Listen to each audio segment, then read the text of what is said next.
I'm here in my home office. Not exactly a theater space, though many of the Zoom calls that we used to film this video series were taken in this very room.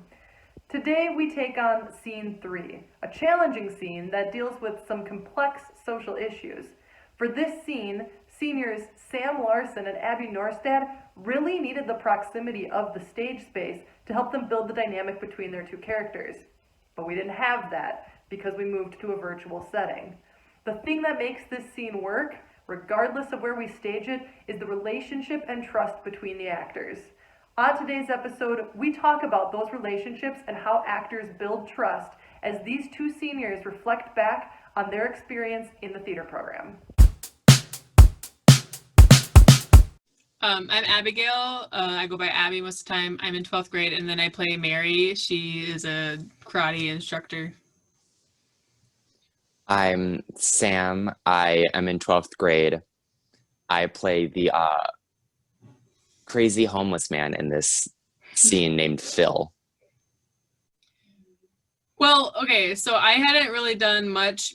I knew boxes. It was like a scene by scene thing. Like each scene had its own story.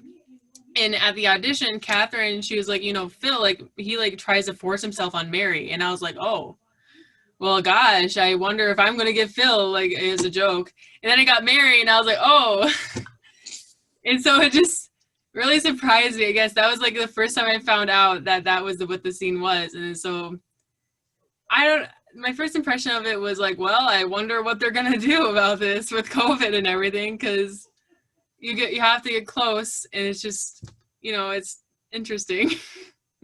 Yeah, and like during the auditions, my first impression of the scene was like this guy is being like very sarcastic and like playfully rude to the other person in the scene, because I didn't know it had like a stronger topic for the scene. But once I was, told or like fully read through the scene, it was a bit surprising of like how we were going to do it all, because it is a very different scene than what most people would be used to. Yeah, and me and Sam, we actually read through the scene before we met, and we did a practice for the first time in person. And while we were reading through it, I had read through it on my own before then. And while we were reading through it, Sam goes, I really like this Phil character. And I was like, Sam, you shouldn't like this Phil character. And then we got to the end, he was like, maybe not. No, I don't really like him. And I was like, that's good. You shouldn't. Just you get to meet new people. Like I would have met like the freshmen that are in the play, and you would get to build relationships with other upperclassmen. But that didn't really happen this year, so you couldn't really do that. But other years you get to just meet new people, I guess, and introduce them to new things, and that just kind of helps build out. Like in sports, like you're like, oh, I know you from the play, and you just know each other that way, I guess. I got into it because my friends were like, hey, you should do this, it's fun. And then I guess I just became closer with them too, because you just spend more time with each other. Oh, being a part of almost all the productions that we've had at Pine Island, and all like the crazy times we've had.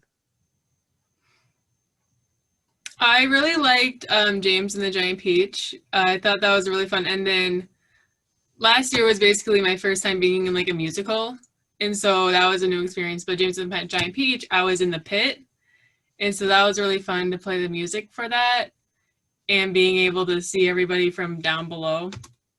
And then Charlie Brown, just being in the play, actually. And then my favorite scene in that was when we had the choir robes on, and it was like supper time. I thought that was so fun. And then really just being backstage with the cast. Don't be scared to audition for an actual role.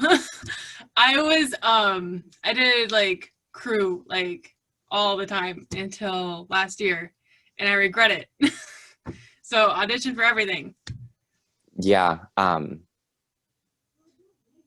Either push yourself or get someone to push you out of your comfort zone to audition.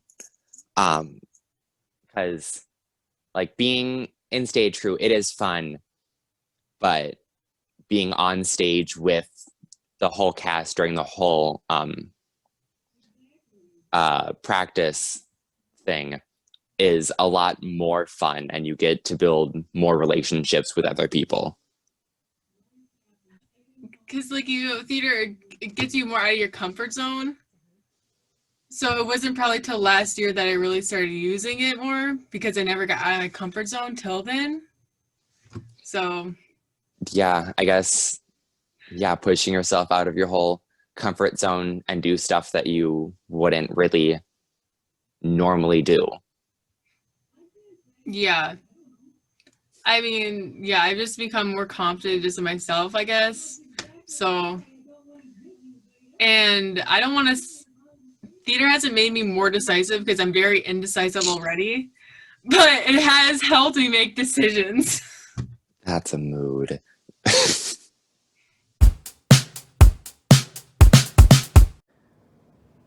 Welcome to the green room. The green room is the area just off the side of the stage where actors can wait in between their scenes during intermission before the start of the show.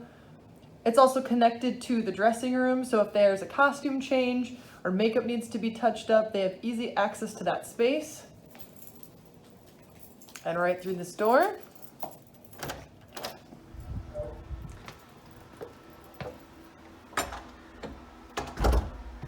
the stage left wings. Something you may not know about the theater, while standing looking out at the audience, stage left is to my left and stage right is to my right. But as a director, when I turn around to give instructions from the audience side of things, now stage left is to my right and stage right is to my left.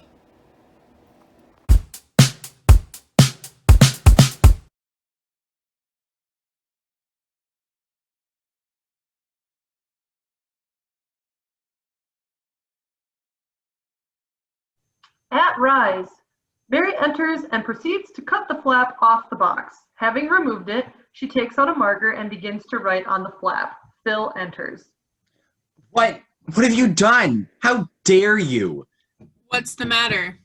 Why did you do that? Give me that. Wait a minute. I was using. You had no right. I wrote on it. I started to write. Why did you do that? Mart, what is this? Look, I needed a sign. I'm working with some kids over at the. Oh, you needed a sign.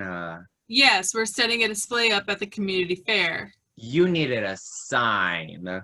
I didn't think it would bother. You needed a sign. Why do you keep repeating? And so, what does that mean? You needed a sign. You had a need? So that means because you need something, that automatically gives you permission to steal? Now, wait a minute. To take a quick rummage around, to see what you think will fulfill your need?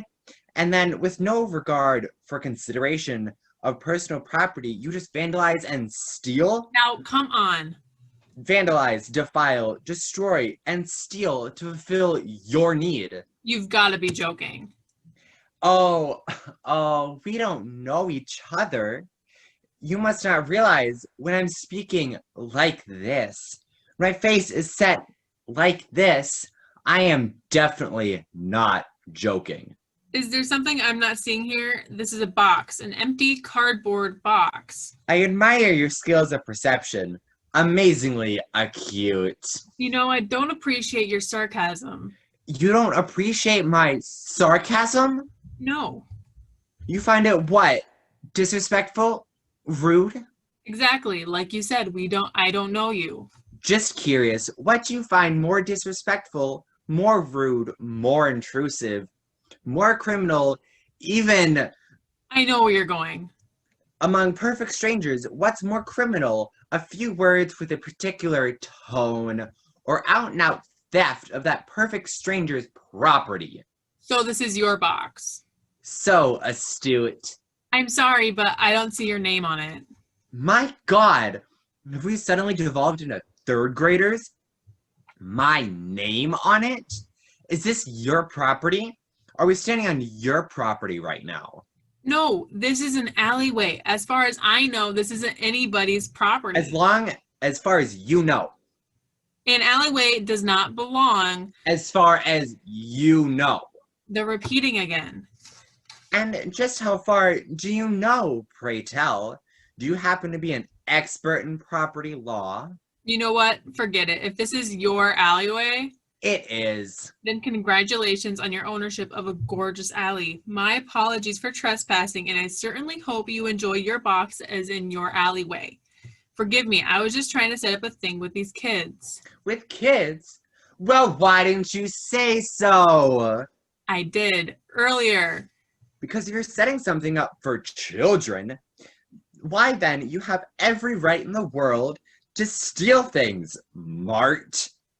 What are you selling at this mart of yours, may I ask? I wasn't done. Mart is part of a word. I hope you're not selling children. Child mart. That's very illegal. Funny, I'll go find a sign somewhere else. Thank you so much for your help and generosity. Oh, we don't know each other. I'm getting out of your alley, sir. I'm getting off your property. What about my box? What about it? You work with children. Is this the example you set for them? When you do damage to people or their property, you simply walk away? Damage? Yes, damage.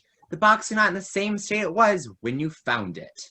What do you want me to do? Pay for the flap I ripped off your box? This is a piece of cardboard. It's not worth anything. Now you're assigning worth to my property?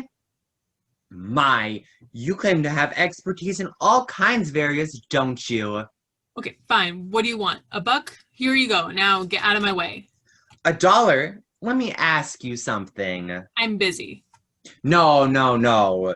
Stay for a moment. Kids have an incredible knack for amusing themselves. They'll be fine. I said... It's the least you can do to hear me out. Just for a moment. After all, you did come traipsing onto my property without permission. You did rip a piece of my personal possession, also without permission. Fine. A minute. Thank you. Now, you say my box is worthless, yes? Yes. Let's imagine that a burglar breaks into a home. I didn't break in. Not you. This is a hypothetical criminal, not an actual one. Let's say this burglar breaks into a home, and in the course of the burglaring, he rifles through a desk and finds a rolled up piece of paper, which he deems worthless, and thus tears into pieces. Are you following me? Not that hard. And let's say that this particular piece of rolled up paper turns out to be, I don't know, an original Picasso sketch. Now, if you were the judge in this case, would you hold the burglar accountable for his estimation of the paper's worth? Or would you hold him accountable for the worth as assessed by, let's say, an art dealer? That's a ridiculous comparison. Is it? Do you know anything about this cardboard box? No. Do you know anything about me? No. Is it inconceivable, then, that this box and the flap that you ripped off of it could somehow be of much higher value than you grant them? I doubt it. Well, your doubt is not really the issue here, is it? The issue is that you have no authority to assign wealth to something that's not your own. You're right. Point made, point taken. I apologize for taking the flap off your box and writing on it. I accept your apology. Excellent. Now, about restitution. I don't want your dollar. Take your hand off my arm.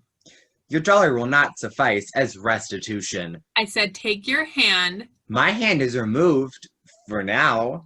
You better take the buck because that's all you're getting from me. Is it? Guaranteed. I think you owe me more. I think that appropriate restitution might come in forms other than monetary. You don't want to keep going in this direction. I think if you were to for instance, get in that box of mine, you defiled, and I were to join you You might want to know away from prying eyes of spectators. the whole thing I was going to write on that sign. Who knows, the transaction might even be enjoyable. Phil reaches to touch Mary's hair. She sharply slaps his hand away. Oh, spirited! This could be even more fun than... Do not try to touch me again. Do not keep backing me up. You have a debt to pay. Get in the box and pay it. I'm leaving and I'm taking the sign. Really? Really, pervert, stand aside. And if I refuse? Then you're going to find out exactly what is going to be on the rest of the sign. I think you want me to know. Are you flirting with me? Let's be 100% clear. I have warned you not to touch me. I have asked you to get out of my way. If you make another physical advance and do not let me go, you will regret it. Is that right? It is. I'll take my chances. Get in the box! Phil reaches for Mary. She quickly grabs his arm and twists his hand into a very painful position. Phil screams and goes down on his knees, powerless. Mary still holds the sign. She puts it in front of Phil's face. What does it say? Read it. Mart! Mart! No, it does not. It is the first 4 letters of a longer word. Pay attention. Are you paying attention? Yes, let go! The rest of the letters are I-A-L. Are you getting that? I-A-L, okay. So what does that word spell? What? Marshall, it says Marshall. You're killing me. No, I'm hurting you. Killing you would be painless, but a lot more permanent. Pay attention now, scumbag, because I'm going to tell you the rest of the letters that are going to be on this sign that you're so generously going to let me have, aren't you? Yes, let A-R-T-S spells what? arts, martial arts. Oh, very good. Now this last word is going to be long, so focus your perverted little brain of yours. D-E-M-O-N-S-T-R-A-T-I-O-N. What's that spell? What? Demonstration. I got it. Mary lets Phil go. He falls to the ground, clutching his arm. Yes, you did get it. And if you'd like to get it even more, why don't you come down and over and see my students at work? They'll be there all afternoon showing off the moves I taught them. Look, I didn't. What? You didn't know you were dealing with someone that could handle herself? Guess you might have been the one underestimating things a little bit, huh? Thanks for the sign. She walks off. Phil gets to his feet, still cradling his arm and hand. He starts to walk away. Mary re-enters. Hey, Phil yells and cowers away from her, tripping over the box and falling. enjoy your box. She exits. The lights go down.